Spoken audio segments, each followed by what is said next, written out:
Hello, everyone, and welcome to Rising Above the Challenges of COVID-19, a food safety industry roundtable. This event is proudly co-hosted by NEHA's Business and Industry Affiliate. A special thank you to Alicia Collins, President of the Business and Industry Affiliate, and Chris Boyles, member of the Business and Industry Affiliate, for their careful planning and coordination of this event. My name is Laura Wilde, and I'm the Senior Program Analyst in Food Safety for the National Environmental Health Association. I'm joined by my colleague, Taryn Laird, Public Health Communications Specialist. It is our pleasure to facilitate today's panel discussion. Please note this webinar is being recorded. If you are not okay with this being recorded, you may disconnect at this time. We are now in our final week of National Food Safety Education Month. During this month, we highlight the importance of food safety and shed light on essential topics that impact the food safety arena. Check out NEHA's National Food Safety Education Month website for the recordings of this month's foodborne pathogen webinar series, food safety resources, and helpful links. There's also just one day left to tell us about your food safety hero so we can sing their praises. Please take a look at our website to learn how to thank your food safety hero today. There are countless benefits to becoming a NEHA member. Connect with your peers, network, and get access to valuable resources and educational materials. We stand by our environmental health professionals who work so diligently towards a healthy environment for all. If you are not already a member of NEHA, check out our website at neha.org to learn more. A bit of housekeeping before we hear from our panelists. All attendees are in listen-only mode, and as a reminder, this webinar is being recorded. Throughout the discussion, you may submit any questions you have in the Q&A box. We will do our best to answer as many questions as time permits. I am pleased to introduce our panelists today, Caroline Friel, Sadri Jazieri, and James O'Neill. Caroline Friel graduated from Trinity College, Dublin, Ireland, with a BSc in Environmental Health and completed a master's degree in public health from Temple University in Philadelphia. She started her career as an environmental health officer in the UK. A visit to family in Philadelphia area in 1990 resulted in a position as a public health officer with the City of Philadelphia Health Department. From there, she moved on to a corporate sanitarian position with Acme Markets, then QA manager in a production facility. A further role in food safety consultancy led to a position with Wawa for the past 19 years. Caroline is part of the Quality Assurance, Risk, and Safety team at Wawa and is responsible for all aspects of food safety compliance. She also oversees Wawa's internal food safety audit program. Sadri Jazieri is a food safety manager with Taco Bell Corporation, where he has worked for over 7 years leading the restaurant-level food safety team. In his time at Taco Bell, he has helped drive initiatives involving third-party restaurant audits, cleaning programs, pest program, and overall food safety training. Prior to Taco Bell, Sadri worked in the biotech sector doing research in developing cancer diagnostic testing, and then moving to experimental designs for vaccine validation as part of the clinical trials program. James O'Neill currently serves as brand protection manager for the Dennys, assigned primarily to the Mid-Atlantic, Northeast, and Upper Midwest, focusing on food safety improvement, training, and regulatory issues. Prior to joining the Dennys team, James began his career in 2002 at the South Carolina Department of Health and Environmental Control, where he started in the general sanitation and on-site water program before transitioning to the food protection program. James then moved to the private sector as part of the grocery industry in 2005 with Diversity Incorporated, in support of the food protection and workplace safety program at Bilo Supermarkets, serving stores in Georgia and South Carolina. In 2012, James joined Food Lion Supermarkets, where he spent the next 5 years as a food safety specialist, supporting stores and distribution centers in 6 southern states. James received his BS degree in microbiology from Clemson University in 2002. He holds both an REHS, RS, and CPFS credentials from NEHA and has over 17 years combined food safety experience in restaurant and grocery concepts. James has been married to his wonderful wife, Erin, for 16 years and has 2 daughters, Liza, and Charlotte. Welcome, panelists, and thank you very much for joining us today to discuss this important topic.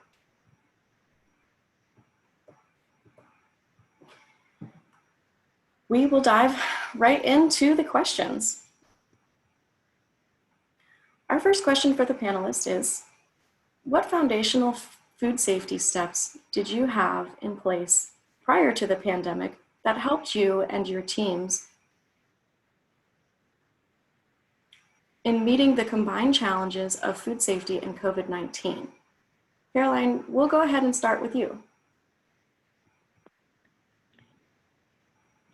Hi, everyone. Thank you very much for the opportunity to be a panelist today. And for us at Wawa, one of the things that we've always been very committed to is our associate health policy. And this was something that we were very focused on pre-pandemic. And we had instituted not only a signing of the policy for all new associates, but also for everyone to re-sign on an annual basis. So having that policy and a rigorous policy already in place was definitely very helpful to us. And we have now added in our COVID-19 requirements as well there.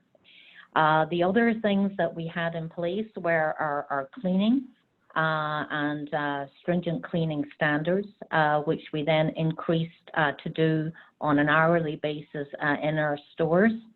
And we really just enhanced those standards to include things like disinfecting and especially areas like touch points.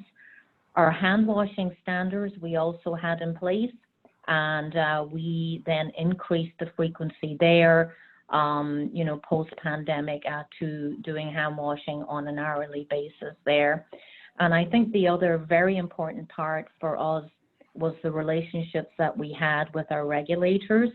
And we really kind of work outside the company to make sure that we have established relationships in place.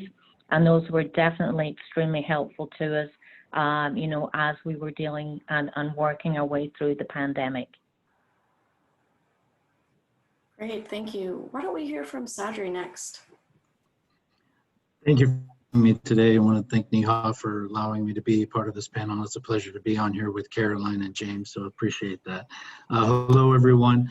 When we talk about foundation safety, that's something that we always have as top of mind for our organization, whether it's through various communication avenues that we have, through training, through our third-party audits that are holding our stores accountable and providing us information, and also leveraging our broader parent company, Yum Brands, that's very heavily involved on the regulatory side to ensure we're meeting regulatory standards, but then going above and beyond all that. We've always felt that we've had a good, robust program that's got a high level of standards in place. So when COVID finally hit, we were able to have that, if you want to call it, seamless transition into this new norm with any setbacks that we can think of.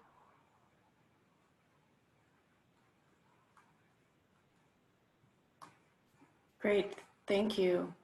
James, did you have anything to add to this first question? Yeah, well, similar to everybody else, the sanitation standards were already in place. It was also really helpful that the disinfectants that we had in our lineup were already part of the list in for emerging pathogens.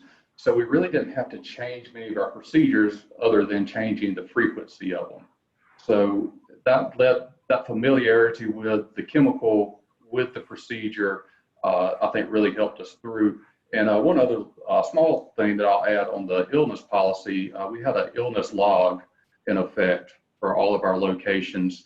While we tried to tweak it to start with to fit COVID in there, what we found is that it didn't really quite fit because the symptoms kind of overlapped, and whether or not we were dealing with COVID or we were dealing with a foodborne illness, it led to some confusion, but we were able to take that format and turn it into a separate COVID illness log, which has helped us keep track with when associates went out, when they're due back in, and all that other pertinent information that we can keep it organized from a regulatory standpoint and just from a regular day-to-day standpoint from a staffing.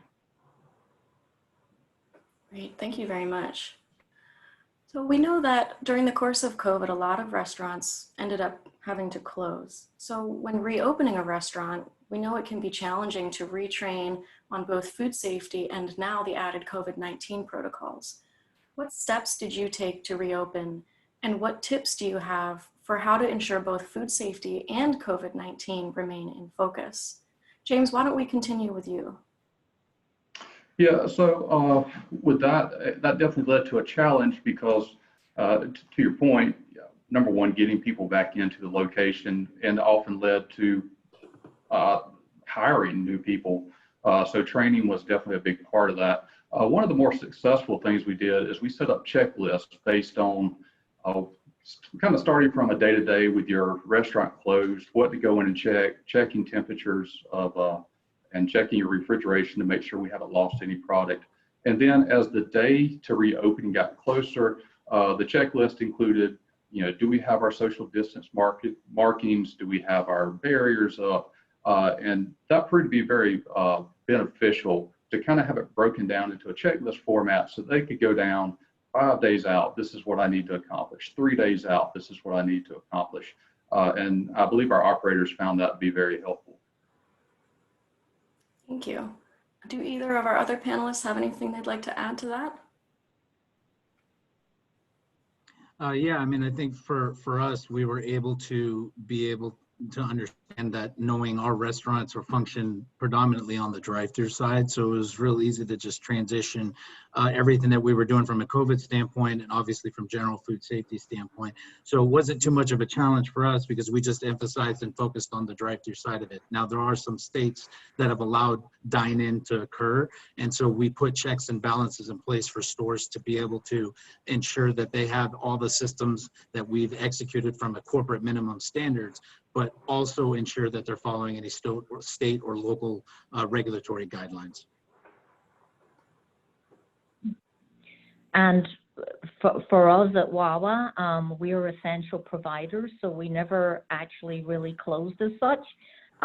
So we had a challenge really in the sense that we had to adapt while we were still open and operating.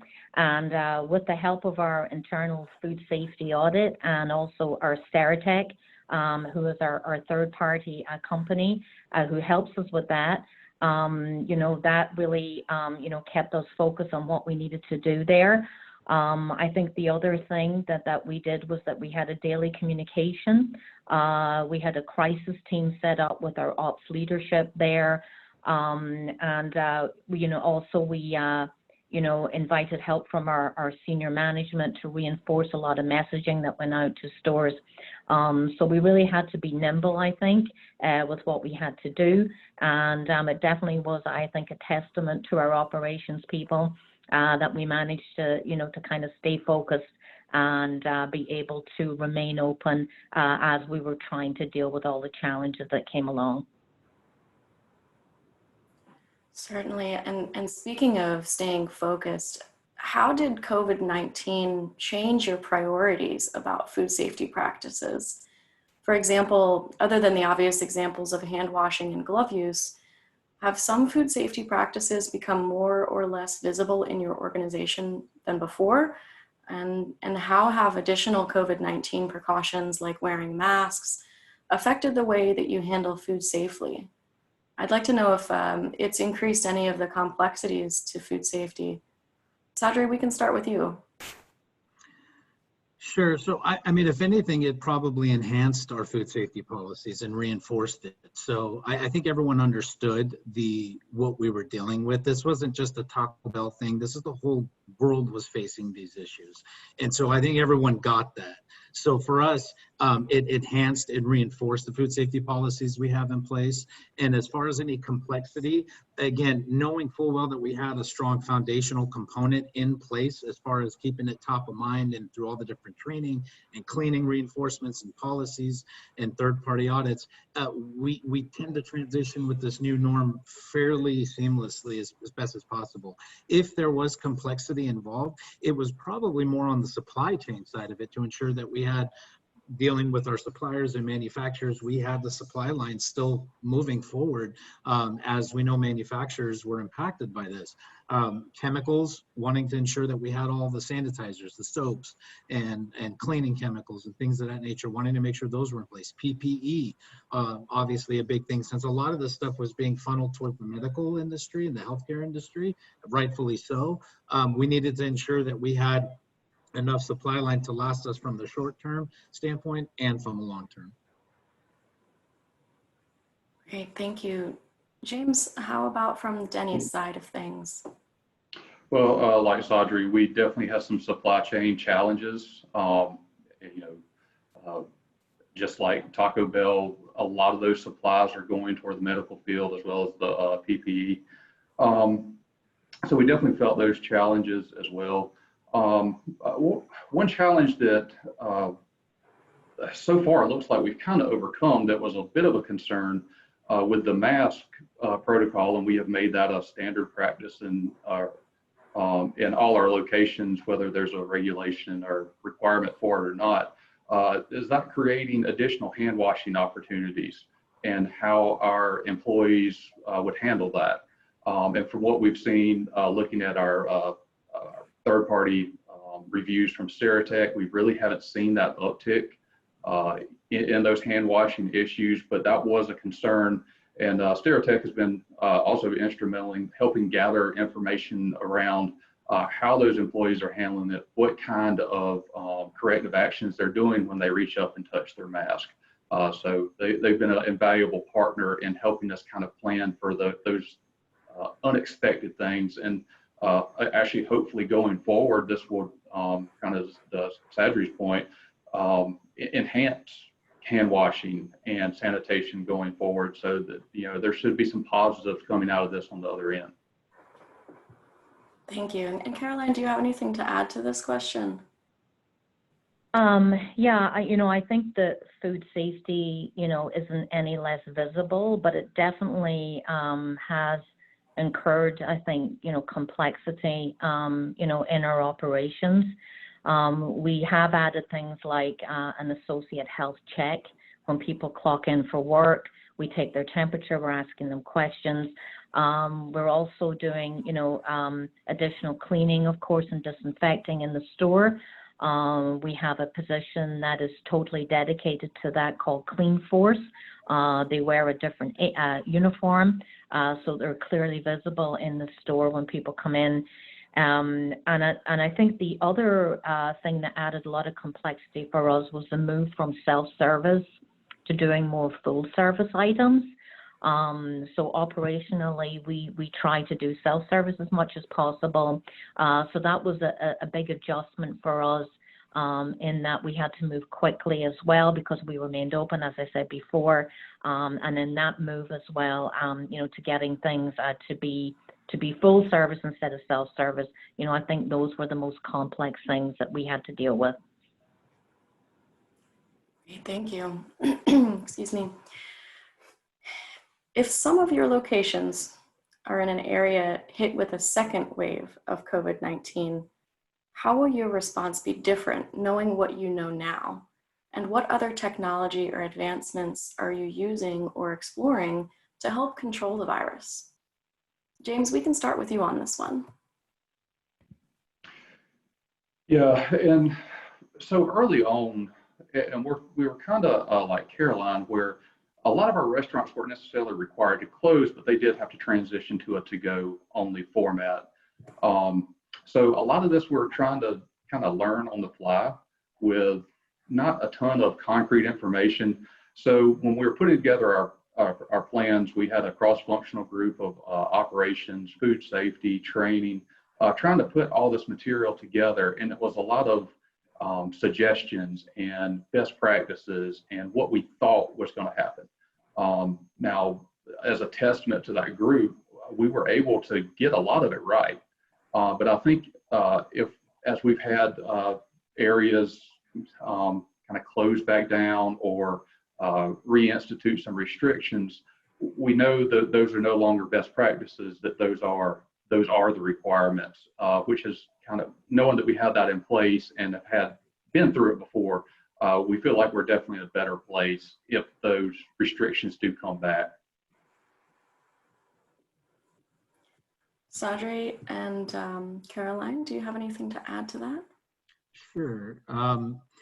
I guess it depends on who you ask. I don't necessarily think we're out of the first wave yet, as a collective. I know certain states and regions are seeing downtick and also an uptick again. So I think it's part of just the ebbs and flows of what we're dealing with from the very beginning. And we've constantly had to evolve with information being provided to us from a regulatory standpoint, working cross-functionally to see how else can we message the information better and streamline it so it's easy to find, easy for our field teams to be able to just pull up and execute. And then again, constantly being in good communication through various avenues and channels to ensure that people are doing what they need to be doing. And, as far as technology and advancements, we're always looking at that, whether it's pre-COVID or during COVID. But the important thing is still trying to figure out what we do for one store, we got to do for the whole system. And when we do that, we got to understand, how do we scale it to, 7,000 plus restaurants? What's the business practical application to it? Can it be executed? So there's a lot of vetting and initial processes that need to be done in order to test this thing out, to look at what we want to do. Can we do things better? And I think there's always room for improvement with that. But as far as we're concerned, we're still maintaining that high level of expectations to executing the COVID standards until we feel that collectively as a system, we're improving upon that. As a country, we're moving, getting better at it, and then we'll be able to adjust accordingly. Thank you. So moving forward, how will you address the country's widespread acceptance of hand sanitizing as their first choice in hand hygiene? Servers and line staff, especially in open kitchens, are encouraged to use hand sanitizer between soap and water hand washes, as it's reassuring to wary diners. Caroline, we'll turn to you for this one first. I think for us, we will always remain very focused on hand washing. I think that will have to come first with hand sanitizer as always a backup. We are actually working with a consultant and a hand sanitizer manufacturer at the moment, looking at how we can use hand sanitizer as a backup to hand washing, and trying to explore what options we have out there and what would work best for our operation. But I think for us at the moment, we're not totally focused on hand sanitizer, and hand washing definitely will always be the priority for us. Thank you. James, what about from Dennys' perspective? Yeah, and so thankfully, kind of a unintended good. We really don't have open kitchens, so that's not a huge thing from a customer perception standpoint or guest perception standpoint. But kind of similar to what Caroline's group did with the mandatory frequencies of hand washing, we added an additional to our regular hand washing of every 20 minutes for all employees. So just to continue to reinforce that hand washing piece, and we actually had, we've gotten new posters produced that include that as part of our regular hand washing. And that was also a big part of those conversations when we were working with that cross-functional team to get the training materials out, was that all those times that we had to wash our hands before, we still have to do those now. And for the most part, our only real challenge from a hand washing standpoint is for our host, for that guest facing, but also non-food handling employee, because our servers and our line cooks and our service assistants all have easy access to hand sinks. And so we haven't had that as much of a challenge as probably some other folks have. Thank you. Sadri, did you want to add anything from Taco Bell's perspective on hand washing and hand sanitizing? Sure. I think sometimes you got to be able to balance what customer perception is versus what scientific reality is. And you have to be mindful of no doubt about that. And we understand customer perception is they want to see people using hand sanitizer more frequently.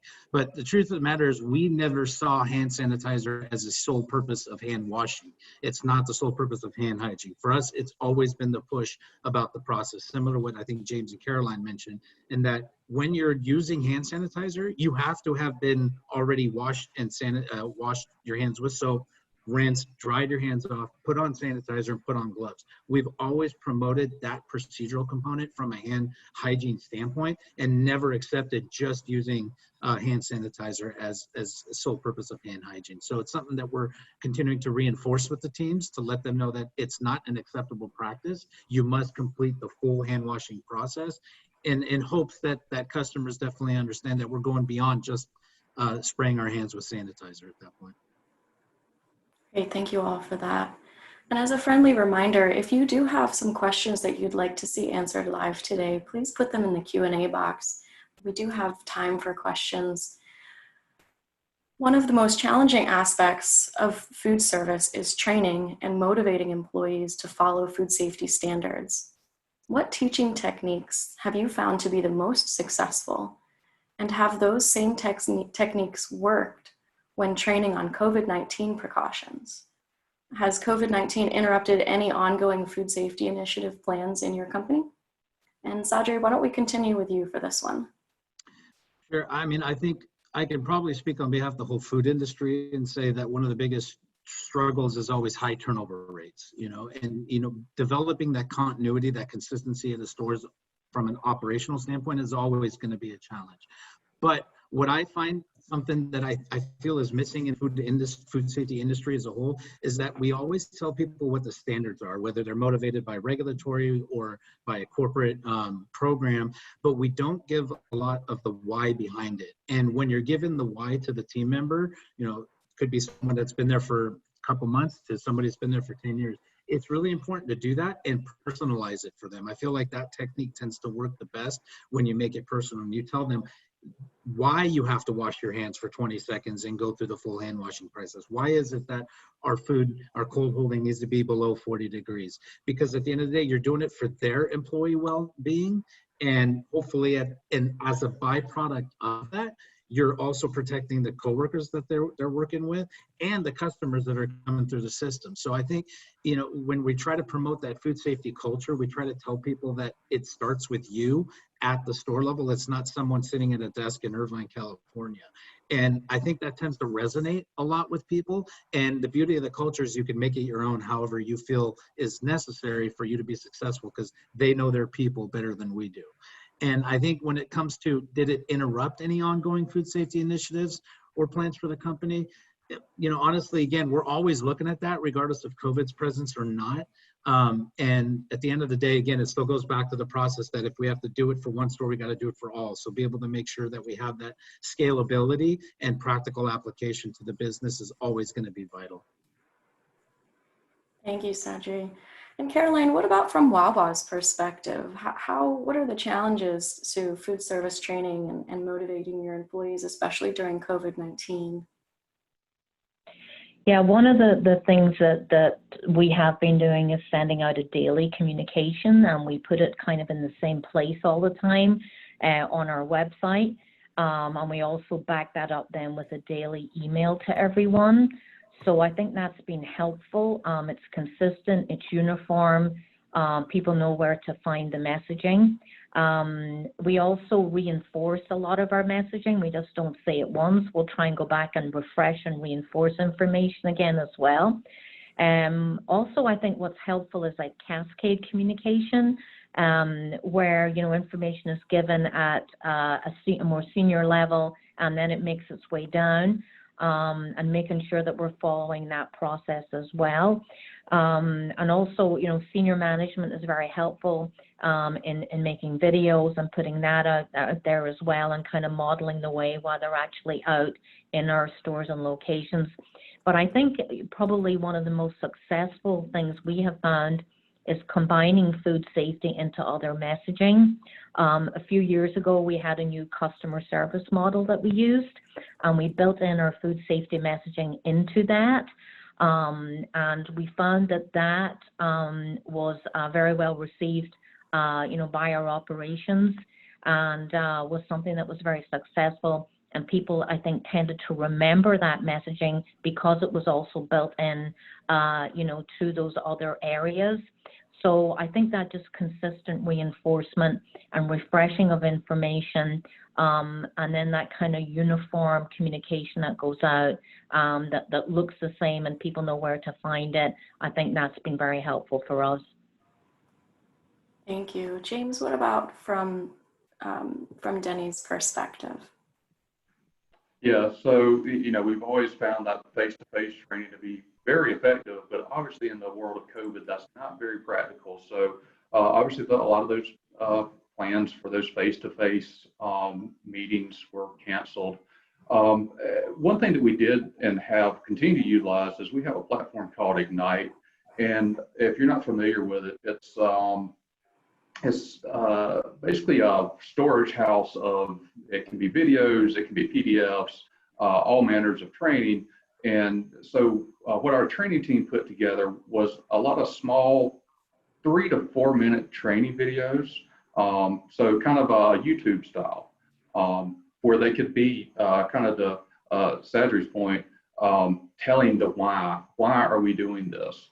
But trying to keep it short so that we don't lose the attention, because obviously outside of that face-to-face, when someone's looking at a computer screen, you don't see that puzzled look, or you don't see the hand raise, or you don't see, the eyes start to wander away. So keeping it short, and a lot of energy, and telling them why we're doing this, that, it's not just we're doing this because we have to. No, we're doing it because we care about our guests, we care about our employees. And our employees are often our guests, and so are their families. So letting them know, exactly why we're doing it.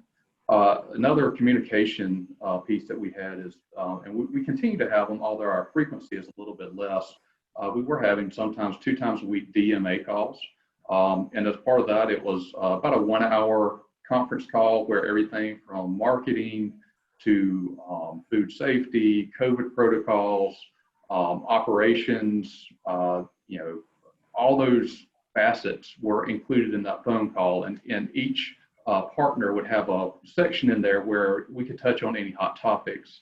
And with it being DMA specific, we could touch on even specific states if we have some changes there. And another part of your question was around some food safety initiatives that unfortunately kind of went to the wayside.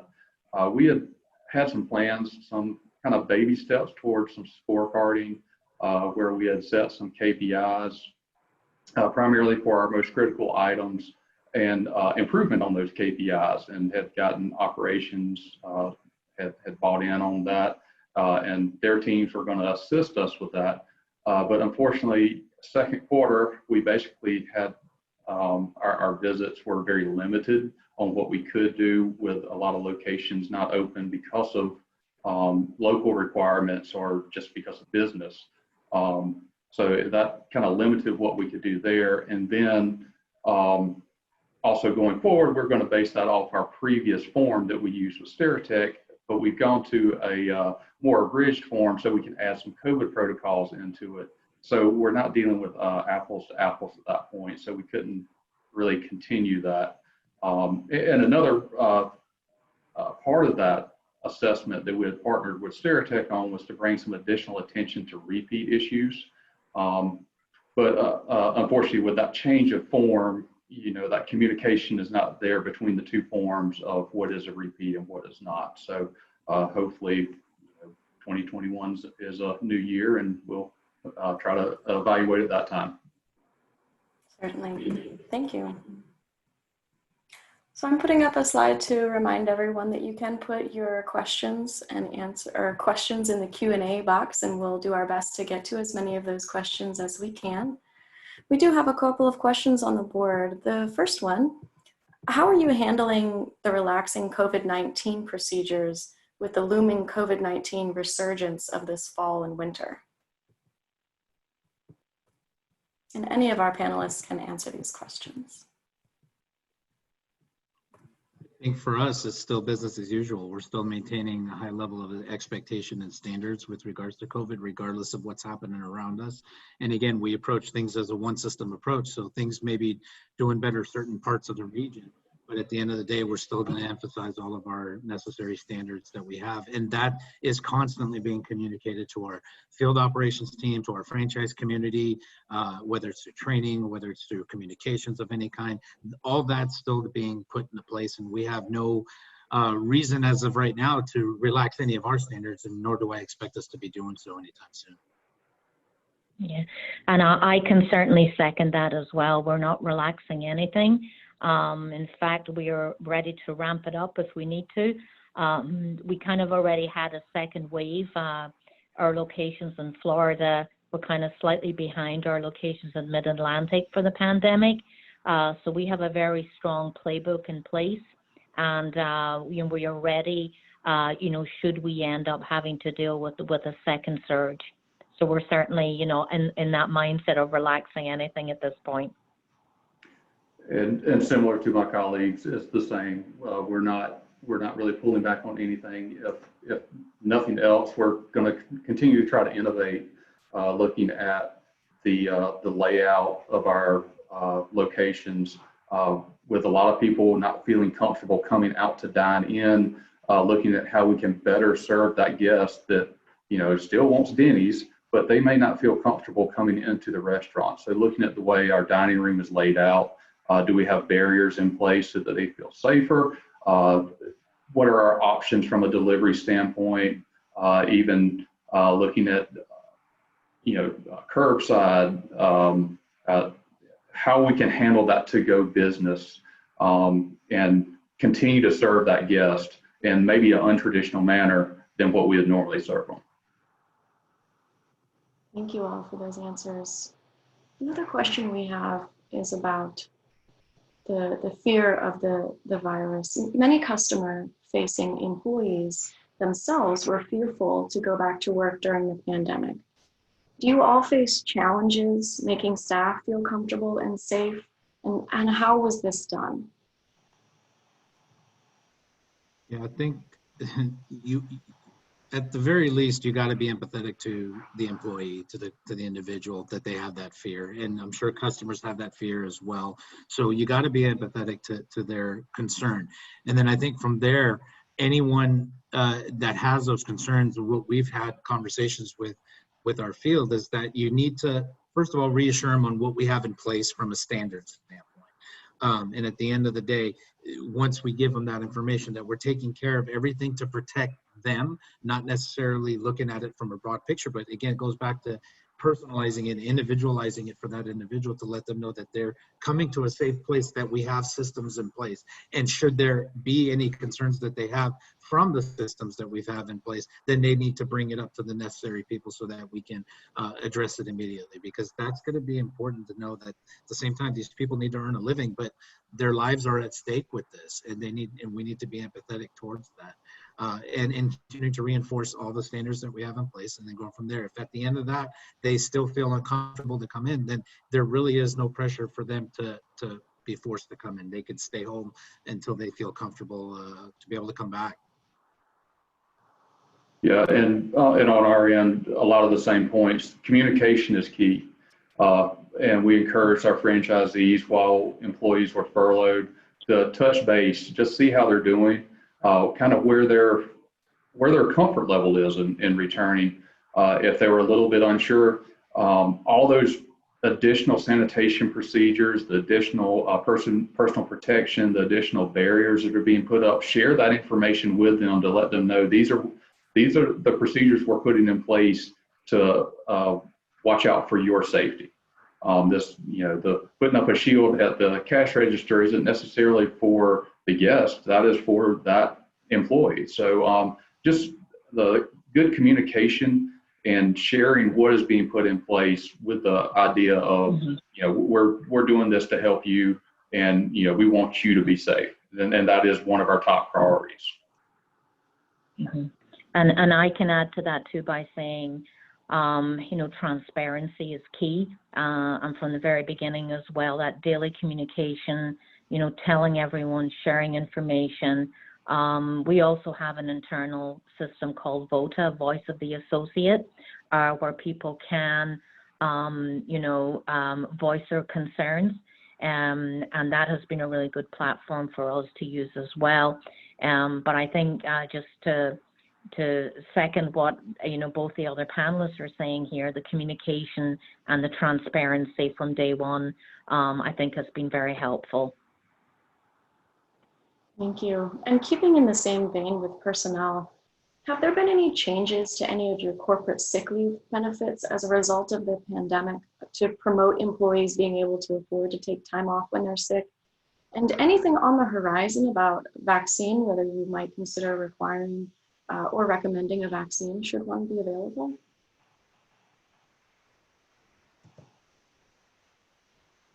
Yeah, I can, sorry, go ahead. No, please go ahead, Karen.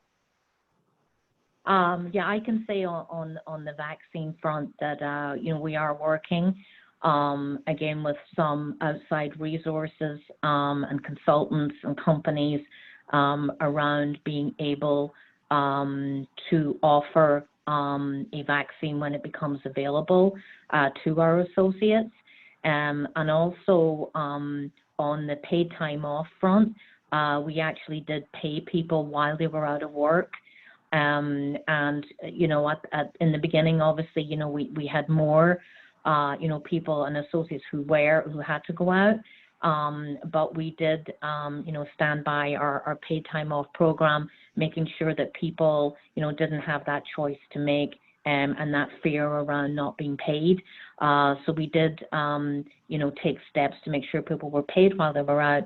And as I said, we are, again, looking at a vaccine as well that we will be able to offer our associates.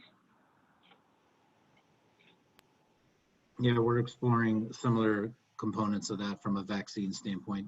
I think it's important to continue to get as much information we can from federal regulatory guidelines as far as what that vaccine is going to look like, when's it going to be ready. We're hearing things that there could be something available by the end of this year, but for the general public, who knows, maybe by sometime next year, nobody knows yet. And I think we're still awaiting to kind of get some further understanding of what this vaccine is, how it's going to be distributed, who's going to be have the access to get it early on. I'm sure most of it's going to go towards frontline workers and healthcare workers initially, and then thereafter spread accordingly. But as far as paid time off, you're asking me to put my HR hat on, and I think there's components of that we've put in place, but at the same time, because our model is franchisee driven, a lot of them have some systems that are already in place for their team members as well. So it varies across different franchise organizations, but that is something that we've added as part of the COVID component of things. But as they go forward, we'll see whether or not those are continued to be enhanced or just maintained as a permanent fixture for team members. And similar, we're a highly franchised organization. Approximately 95% of our location are franchise locations. So those kind of HR policies fall under those individual companies. And obviously, a vaccine on the horizon is a positive thing, but where does that vaccine go? I don't know that we can plan for that in the next 6 months. It's, that's more of a long-term plan down the road. So kind of like everything else, we will adapt it as we get new information. Of course, thank you. The next couple of questions we have are operational questions. The first is, how were food receiving practices adjusted to maintain food safety standards while reducing social contact? So I can start with that. So our general deliveries, we actually had a written agreement with our delivery company, McLean, that we would have very minimal contact with the driver. The driver would bring the product in. If it was cold product, would drop it into the cooler, and they would have very limited interaction with any of our teammates to limit that exposure to them and also the exposure to our own teammates. With our other vendors, they went through the same screening protocols that our employees went through, and that includes our stereotech specialists coming in to do their assessments. We had those same screening protocols in place, and also encouraging at the same time to continue to push social distancing, make sure that everyone is wearing their mask, whether they're one of our employees or not. Most of our restaurants have red tile, and we said once you cross onto that red tile, you're just like one of our employees. You need to follow the same protocols that any of our employees would have to adhere to once you cross that threshold. Yeah, very similar to James in that the expectation we have for all of our vendors is the same as for employees in a restaurant. They have to be screened accordingly. And the good news is most of our deliveries are done after hours where the restaurant's closed, which definitely helps. But the ones where there may be team members there, again, it's minimal staffing at that point. So the interaction is going to be very, very minimal.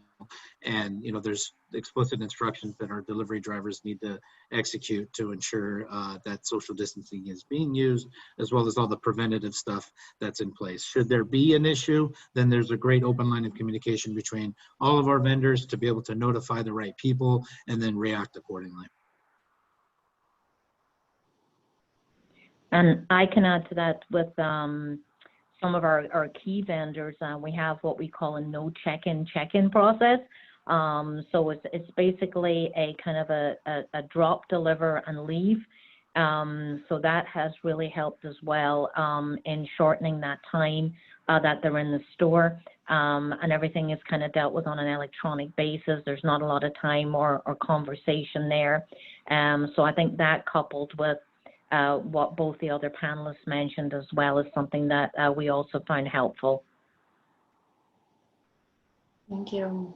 And for those of you that have establishments that offer self-service beverage or self-service food stations, have you considered reopening them or have plans to reopen them in the future with certain guidelines or restrictions? Yeah, I think when we talk about reopening the dining room stations and drink stations, we have systems in place to really emphasize the contactless component of it as best as we possibly can.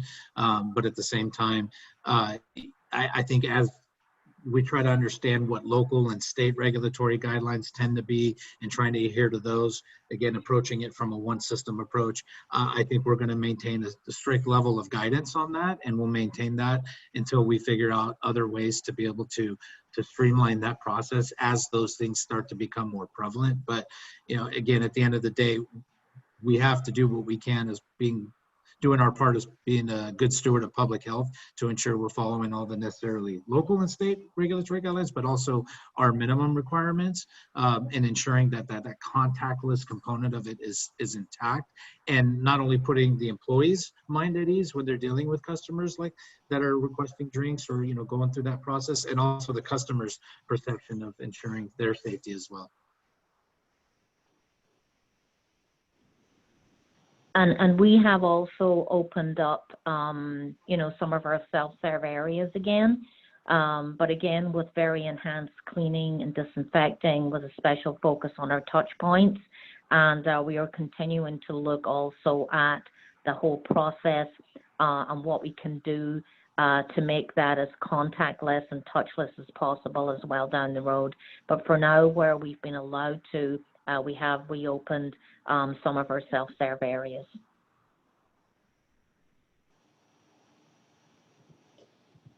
Great. So as many of your establishments, as mentioned, are franchises, have there been challenges with the variations, not only of the franchises, but of the regulatory standards across jurisdictions, specifically with the different requirements for COVID-19 restrictions and how they vary? What kind of challenges have you all faced in that area? Yeah, I think at the end of the day, there's always going to be those challenges there.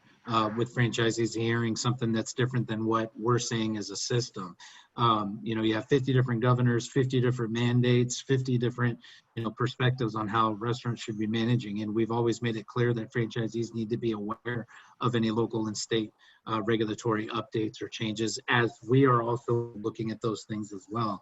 And so there are always going to be challenges, because you're going to have franchisees that are saying, hey, well, this state is saying we could do this, but yet you guys are saying we can't. And so what we've always tried to maintain and really emphasize is that whichever is more strict is the guidance that we need to follow. If our guidelines are more strict, then you need to follow ours.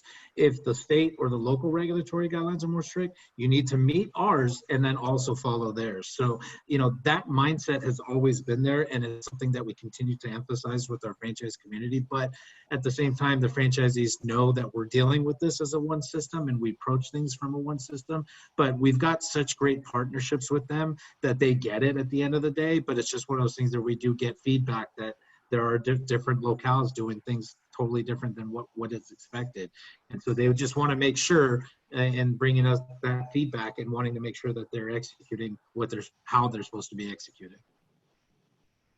And we had some similar feedback with our franchises, especially those larger ones that might span across state lines, or even in some cases county lines. There was some level of frustration with, why is this allowed here and this isn't allowed over here? So, kind of to Cedric's point of maintaining good communication, erring on the side of caution, looking at guest safety and worker safety being paramount.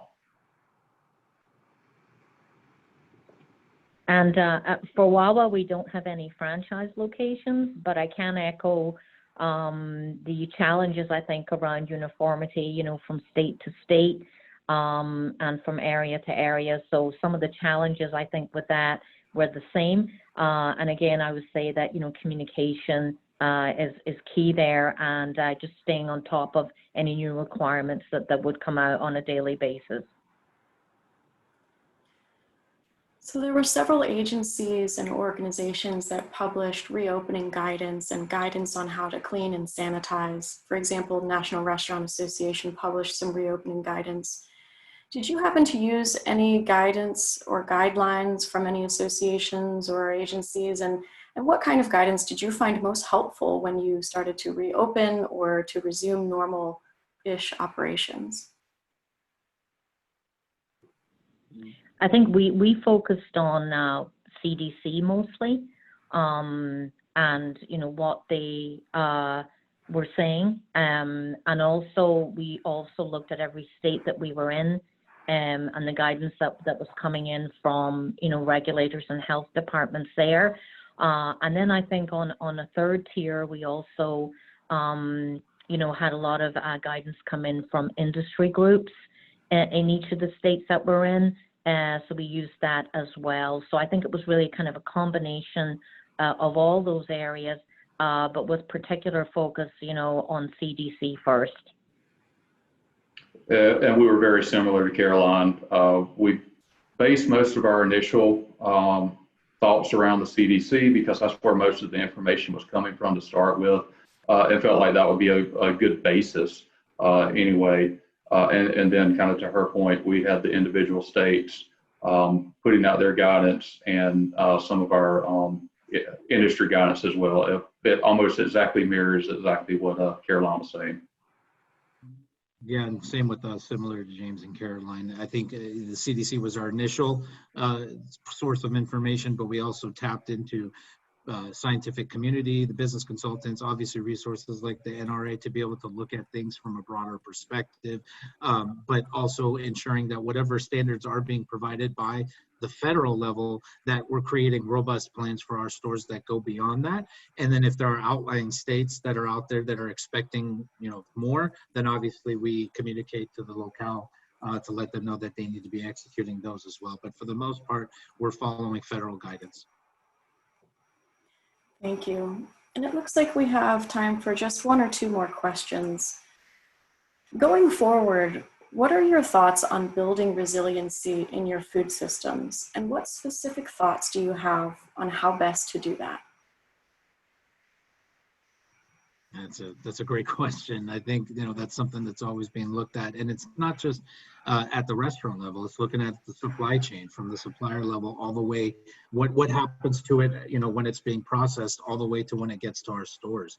And when we think about the technology and advancements that are possibly out there for us to look at that we can scale for 7,000 plus restaurants, it's definitely something that we need to be looking at. One of the big things that we're looking at now is always on technology to be able to ensure that we're following things from the beginning to the end, and also putting in alert systems to let us know that there's a problem that we're facing. So building resilience in our food systems is always going to be a process improvement that's going to be looked upon. And how do we go about doing that is really, again, to be able to understand who are the partners out there that have that capable technology. How do we scale it for the large scale that we need to? And then how do we ensure that it's great that we have all this technology, but we need to ensure that it can be executed properly as well. So it's kind of a multifaceted approach. And as long as we're looking at those things like that, then we should be able to find some successful opportunities for us downstream. And some similar thoughts. Sorry, go ahead. Some similar thoughts, and just also building the employee, continuing to train them, because at the end of the day, it comes down to people. And I think that's what Sadri was kind of alluding to, how well that in restaurant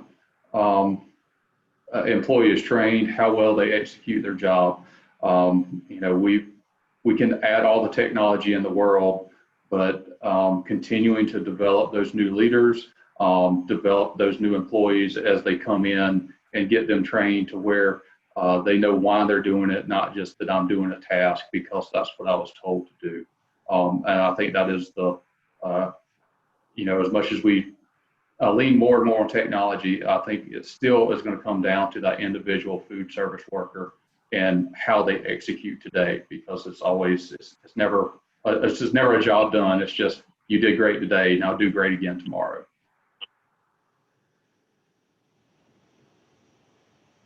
Yeah, and I think for us at Wawa as well, continuing to focus on our associates, making sure that we're transparent, they have the information that they need and they're comfortable.